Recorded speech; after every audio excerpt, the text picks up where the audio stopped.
quick thank you to our sponsors for making this podcast possible. They keep this show free to listen to. Does connected parenting feel confusing? What do I do in this situation? How do I handle that issue? Let me help you make more sense of it all in my 30-day challenge. We meet for 4 weeks of group coaching, and you get access to all of the Peace in Parenting online materials, my entire Connected Parent Mastermind. Plus, we give you access to our school community. I help you get more connected and jumpstart your parenting in this 30-day challenge. So go to the show notes and sign up, and I'll see you there.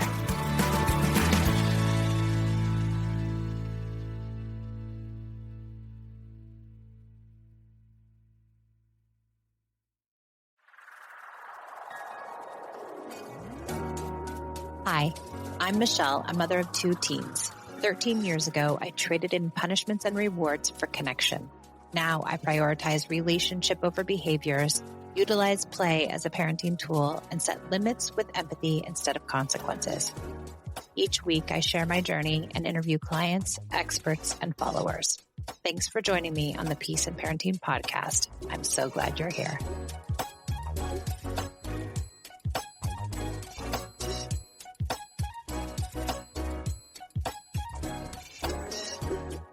Welcome to the Peace in Parenting podcast. I'm Michelle, and I have a lovely guest from Instagram who has a parenting question. Hi, Pavlina. Nice to see you. Will you tell us what your parenting question is? Hi, everybody. Thank you for having me, Michelle. My question is basically how to stay calm when my initial reaction as a parent, when I'm triggered, is to go avoidance parenting rather than, do the gentle parenting and do the work. And in a sense, basically how to overcome the initial autopilot of really just going avoidance parenting, because that's what came up in my childhood, and really try to connect with my child and be a better parent for her, and also heal my inner child in a way. Yeah, that's a big question. Yeah. It's a very big question. Your daughter's 2.5, yes? Yes, she's 2.5. Yeah.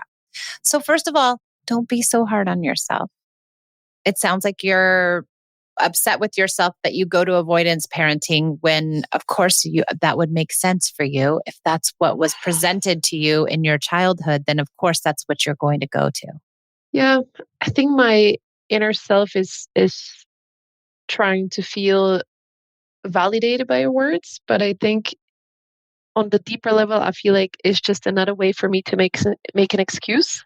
So I'm trying to work on that as well, because it's a big task to reform the brain and also the really the formative years of my own childhood and make it better for my own daughter. So I appreciate your words. I hope to feel them one day myself for myself. Well, just know that, first of all, you've only been doing this for 2.5 years. That's not very long in the scheme of parenting. Yeah. And if all of these triggers are brand new for you, then of course it's going to take you time to figure out how to parent. Yeah. But I also feel like I should not do it at the expense of my daughter's childhood, which I know there is no other way. Of course, we all want that. That's in a perfect world. We want to be the perfect parent. But I would wonder too, is that part of it? Are you pressuring yourself to be the perfect parent? Possibly. I realized recently that it also takes away the joy from parenting, because I'm always striving to be perfect in a way. And it takes away all the games and the little joys that could be fun. Yeah. Well, I just wonder, maybe that's part of this struggle, that you're not allowing yourself to struggle, that you're not allowing yourself mistakes, that you're not allowing yourself to be dysregulated some of the time. Mm. Because if you're here and you're asking these questions and you're working on your stuff, you're doing way more than so many people are doing. I realize that sometimes. Yeah. Yeah.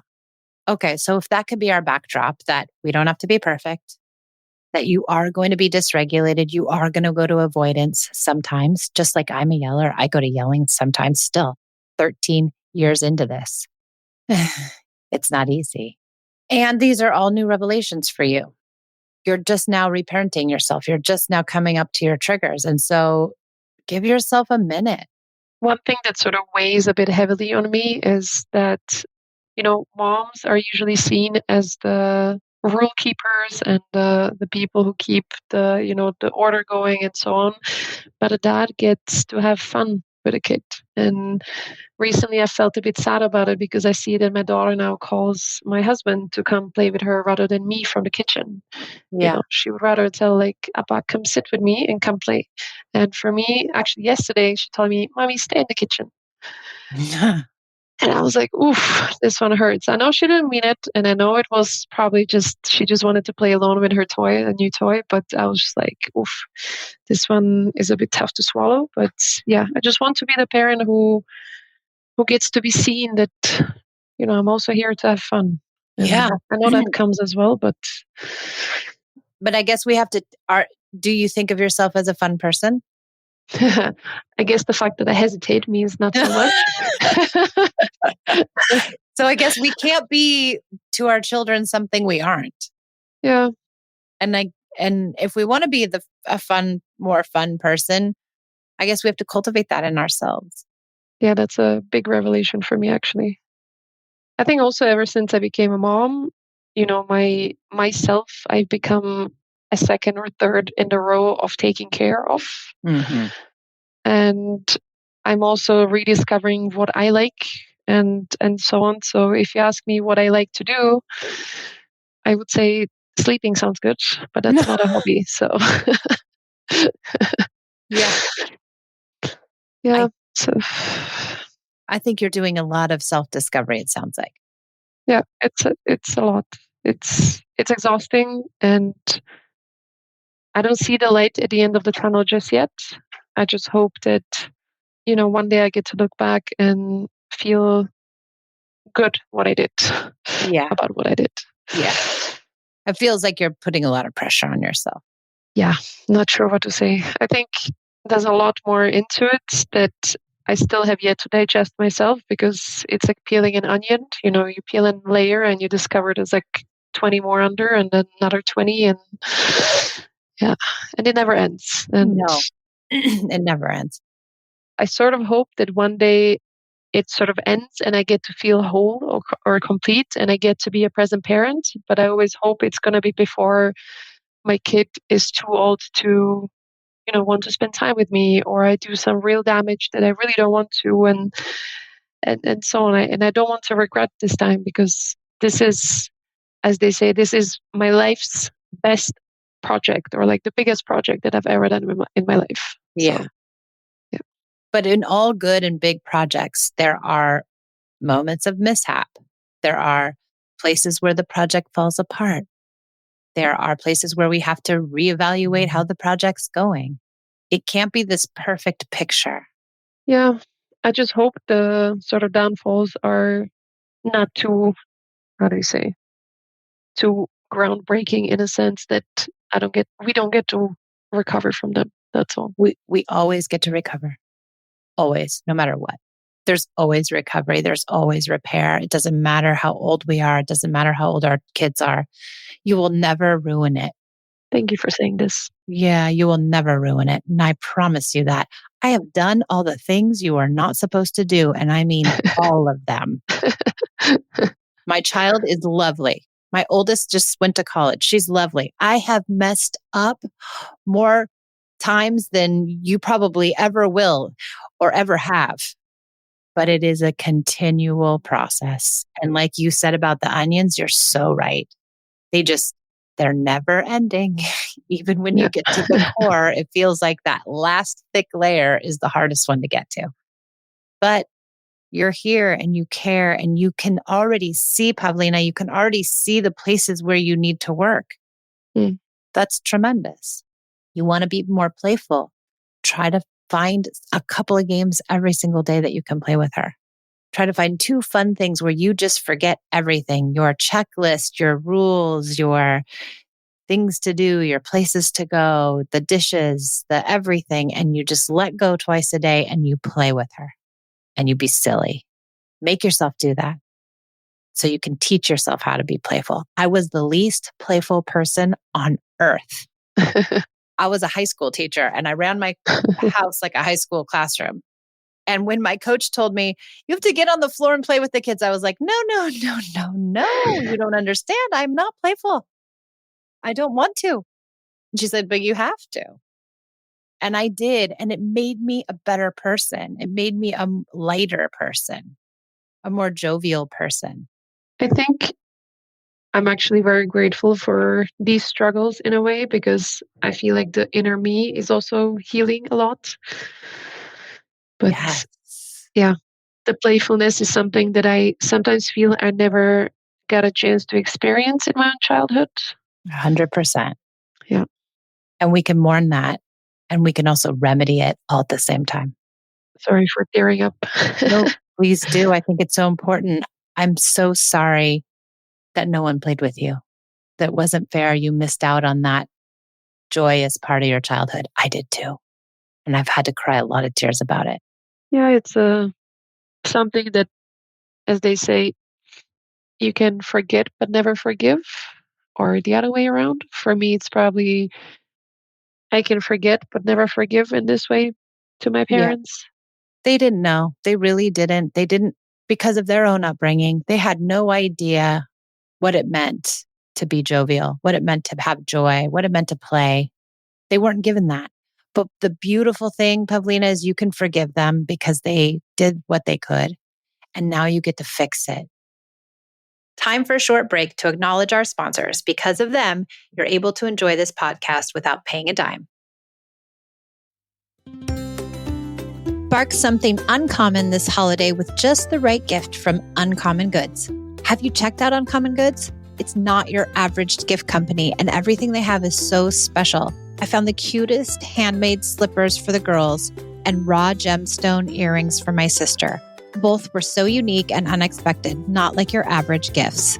At Uncommon Goods, you're supporting artisans and small independent businesses. Many of their handcrafted products are made in small batches, so shop now before they sell out this holiday season. And with every purchase you make, Uncommon Goods, they give back $1 to nonprofit partner of your choice. They've donated more than $3 million to date. To get 15% off your next gift, go to uncommongoods.com/peace. That's uncommongoods.com/peace for 15% off. Don't miss out on this limited time offer. Uncommon Goods. We're all out of the ordinary.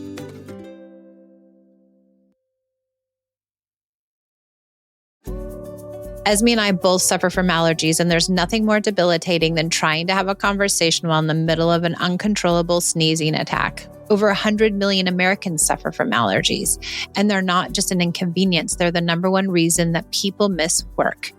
Good news, everyone. Curex can treat those allergies effectively with just a few drops a day, and in 3 to 6 months, you could start feeling real relief. It's easier than brushing your teeth. These allergy drops are trusted by doctors and backed by science with hundreds of studies from top institutions like Harvard Medical School and the Mayo Clinic. Curex makes getting these allergy drops super easy and affordable. Everything is 100% online.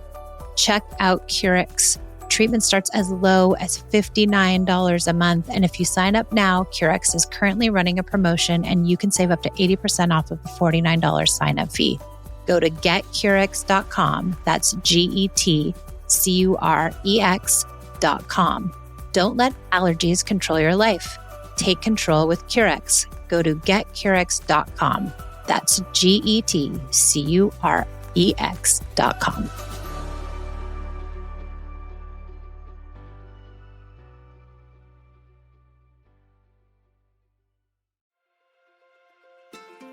Struggling with weight makes parenting even more difficult.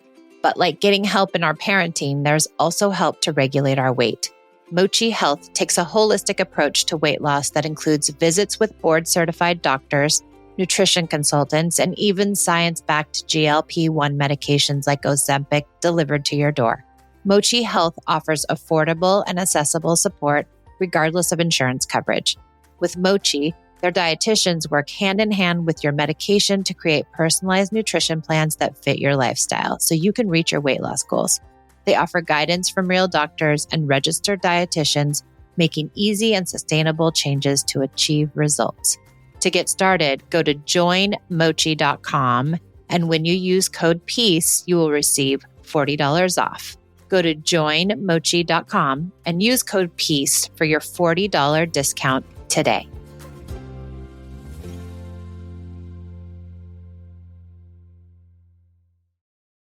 Let's dive back in. One thing that maybe, I don't know if you heard a lot or like had this question is, when you as a child have some issues for your own children, you wish better. You Yeah. want them to experience better life, better whatever. And I know that, as you said, their parents were not, playful or were not allowing them. Then why didn't they want better for the child? It's a good question. I think the knowledge wasn't there. Nobody expected parents to play with kids. People were told not to play with kids. And so I think, and it was accepted just to, you provide a nice home, you give food and water, and that's basically the basics. There's so much more knowledge now. There's so much more information now. There's so much more talk about it now that we are lucky we get to live in that world. That's true. That's quite true. They didn't mean to, but not forgiving them only keeps us hardened and sad and upset. It doesn't hurt them, but it does hurt us. Yeah, I've realized that many times. Yeah, But it's such a deep wound that it's just so hard to let it go. it really is. I talked about my mother wound in a couple of posts ago. I don't know if you saw it, but I talked about how, I didn't have the mother I wanted. I didn't have the stepmother I wanted. I just wanted someone to mother me. And it took me a long time to let that go, a very long time. But this process you're doing now of healing your childhood while parenting your child is going to help you heal too. It's already started. Yeah. I think you're doing probably much better than you tell yourself you are. Thank you. You did talk about in when you wrote to me that you wanted to stay calmer. Yep. And not go to avoidance. Yep. So let's talk about that piece. Can you bring up a time when that has happened? There was a time when my daughter wanted something and threw a tantrum and started to toss food, which is a big trigger for me. And what I did was I sort of emotionally shut down and I just didn't react to anything she was doing. But in a sense, I did not, I knew in a way that something was bothering her. She didn't want to do something, but I sort of didn't investigate like what is going on, why don't you like the food or whatever was happening. And I just sort of said like, in a way, I sort of said like, I'm done talking to you until you start behaving. And this is something that later I regret because I can see this is going to make me tear up again because this is such a big regret for me. But like, I could see her eyes being like, I actually want to be closer to you rather than just, I am pushing you away, but I want you to reach in for me. That's what Right. her eyes were saying. Yeah. And later when I saw it or like when I realized it, I felt so guilty.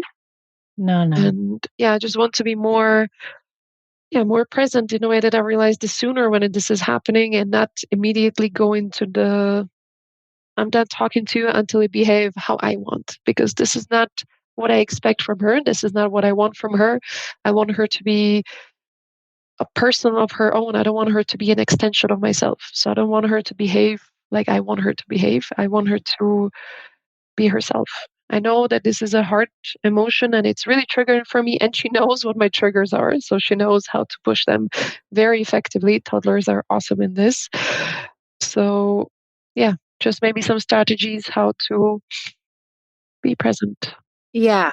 A couple of things. One is I'm not so sure I believe that toddlers understand our triggers. I think toddlers or teens or middle-aged, school age kids, they wish we didn't have triggers. They wish that triggers didn't exist.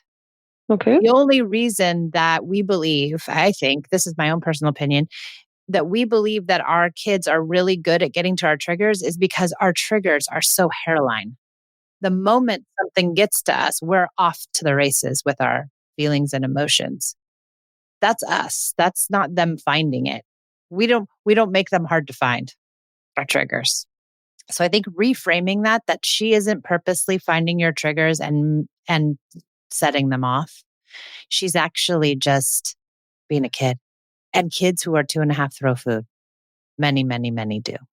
So I think, that could be a trigger for you. It's not a trigger for me, but that same child is going to throw food no matter what. One other thing that could be super helpful is this idea of empathy, like really leaning into empathy when you see her having her feelings. Because if you think about it, what do you want when you're having big feelings? I want somebody to sit there with me and maybe not even try to work through them, but just to know that I can lean in on them. 100%. You're so smart. And so that's it. We don't need to figure out what food she liked or what food she didn't like or what was happening or ask her questions or get to the root of it or get to the bottom of it. None of it matters. All you have to do is instead of going into avoidance, all you have to do is go to presence. That's it. It's a very small little step. All you have to go to is, you're having a hard time. I'm right here. I won't leave you when you're upset. That's it. Thank you. I will definitely try to stay more present in this. And just empathy, just the tiniest bit of empathy instead of avoidance. We'll just go straight to empathy. Because then just keep thinking in your mind, what would you want if you were having a hard time? Because she's showing you she's having a hard time. That's why she's throwing the food. She's struggling. She doesn't want to throw the food. She knows she's not supposed to throw the food. She just doesn't know what else to do. Her feelings are overwhelming her. Yeah, I know these things, but like in a moment when it just, the trigger just flips the switch, it's like there's nothing else. It's just I am the right one and what I'm feeling is the correct thing. And whatever she's feeling, it's I don't want to say none of my business right now, but it doesn't affect me. Right. Is that how your mom was? Yeah, she just put this sort of stone mask and yeah, I can totally imagine how my daughter feels when this is happening. It doesn't happen as often with my own mother, but the couple of times this happened, it affected me so profoundly that, I really realized that I need to work on this. And yeah, I think the cold shoulder or the cold silent treatment is the worst thing my parents ever did to me. Yeah. It can be very lonely feeling. Yeah, Yeah. When someone withdraws their love. And especially when it's based on behavior, right? When you feel like, oh, now I have to change my behavior or I'm not going to be loved. it's definitely a conditional love. Right. But the beautiful thing is you don't love your daughter conditionally. You love her unconditionally. Correct. And she knows that. And if you have slip ups where you do the wrong thing, it doesn't mean that you've ruined everything and that your unconditional love turns into conditional love. It just means you made a mistake. And you can very well come back and say to her, I'm so sorry I said that. I'm so sorry I did that. I do that when I realize it. I think she's starting to appreciate it. She started to tell me sometimes, thank you, mommy, So after I say it. sweet. Yeah. Yeah. Pavlina, you're not giving yourself enough credit, my love. One day I get to have this opinion of myself. I think for today, I'm just still learning. So I'm not there yet. That's okay. And you can still learn. We're all still learning. There's a statistic out there that says we only have to do it right 35% of the time. Okay. That should be doable. That's just about, what is a D? Just about a pass. Yeah. So if we can get there, the statistics say we're okay. Because also, you don't want to model that you're some sort of perfect human being. Yeah. You don't want to model that you value perfection. And you don't want to model that you're beating yourself up when you make mistakes because you don't want her to beat herself up when she makes mistakes. Do you think you could over apologize to your child? Yes. I have a podcast on that. It's called The New Apology. Okay. And I do really believe you can over apologize. I used to be an over apologizer, I think. I was a lot like you, very worried that I was messing everything up all the time. And so then when I did, I would be like, oh my gosh, I am so sorry. Mommy didn't mean it. I don't mean that. Oh my gosh. And then it was almost like they were like having to tell me, Mom, it's okay. It's okay. You're okay. It's okay. Like I was looking for them to relinquish me from responsibility because I felt so guilty. And so that, again, that extra guilt and shame and heaviness around our mistakes creates that over apology. And now we're holding them accountable for our feelings. So I really believe in like, I'm sorry and I take full responsibility and let's move on. And that's a really good way to just be really simple and matter of fact about it. I'll keep that in mind. Yeah. Thank you. Listen to that podcast. The new Will apology. do. Yeah. Yep, will do. Pavlina, thank you so much for coming on. You are so lovely. You're going to do such good things. Don't beat your poor sweet self up. Thank you so much as well for these words. And I think it was really nice to first of all hear the positive affirmations and also get the advice on how to be more present. Your opinion is quite valued to me, so I appreciate it. You're so welcome. You're going to do great. I'm so glad you came on. It was lovely to meet you. And thanks for everybody who's listening.